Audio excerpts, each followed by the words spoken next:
बिस्मिल्लाहिर्रहमानिर्रहीम। अस्सलाम वालेकुम प्यारे व्यूअर्स, आप देख रहे हैं यूट्यूब चैनल यामीन वॉइस। सद्दाम हुसैन का शुमार अपने वक्त के बहुत मजबूत और ताकतवर हुक्मरानों में होता था, जिन्होंने 1979 से लेकर 2003 तक इराक पर एक डायरेक्टर के तौर पर हुकूमत की। अपने दौर इक़्तिदार में उन्होंने जहां मुख्तलिफ अच्छे और बुरे काम किए, वहीं पर 1990 में उनके बड़े फैसलों में से एक फैसला ईरान इराक जंग भी था, जिसके इख्तिताम के बाद सद्दाम हुसैन को ये महसूस हुआ कि उनकी अवाम और उनकी जमात के मुख्तलिफ लोग ईरान के मजहबी इनकलाब से बहुत मुतासिर हो रहे हैं। इसी बात को महसूस करके 1978 के आज़ाद ख्याल सद्दाम हुसैन ने अपनी सोच में तब्दीली लाने का फैसला किया और अपने इक़्तिदार को मजबूत रखने के लिए मजहब का सहारा लेने की कोशिश की। इस कोशिश में एक जानिब तो मुल्क भर में मसाजिद की तामीर का सिलसिला शुरू किया, उसके अलावा कुरान की तालीम के लिए एक यूनिवर्सिटी भी कायम की। उसके साथ साथ उन्होंने कुरान के एक नुस्खे को अपने खून से लिखवाने का भी ऐलान किया।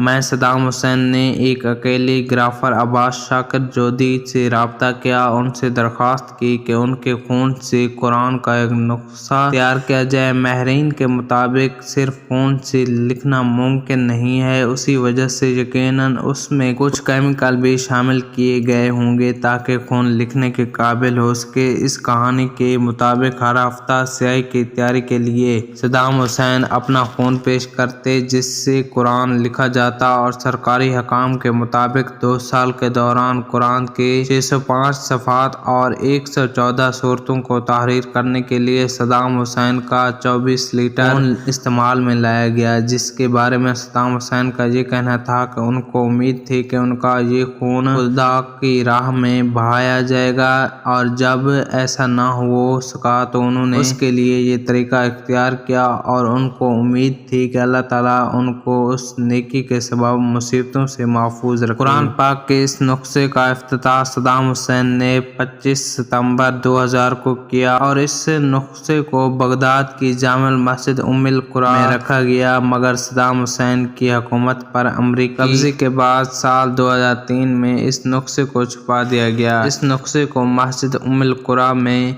ही ऐसी जगह पर महफूज कर दिया गया जिसकी 3 चाबियां 3 मुख्तलिफ लोगों के पास थी। इसी वजह से जब तक वो तीनों अफराद साथ ना होते तब तक उसके खुलने का इम्कान ना होने के बराबर था। अब इस कुरान के नुस्खे के हवाले से कुछ अफराद का ये मानना है कि इस कुरान के कुछ सफ़ात आज भी उस मस्जिद में है, जबकि कुछ सफ़ात सद्दाम हुसैन की बेटी रग़दा हुसैन के पास महसूस हैं, जो कि उस वक्त उर्दान में मुकीम हैं।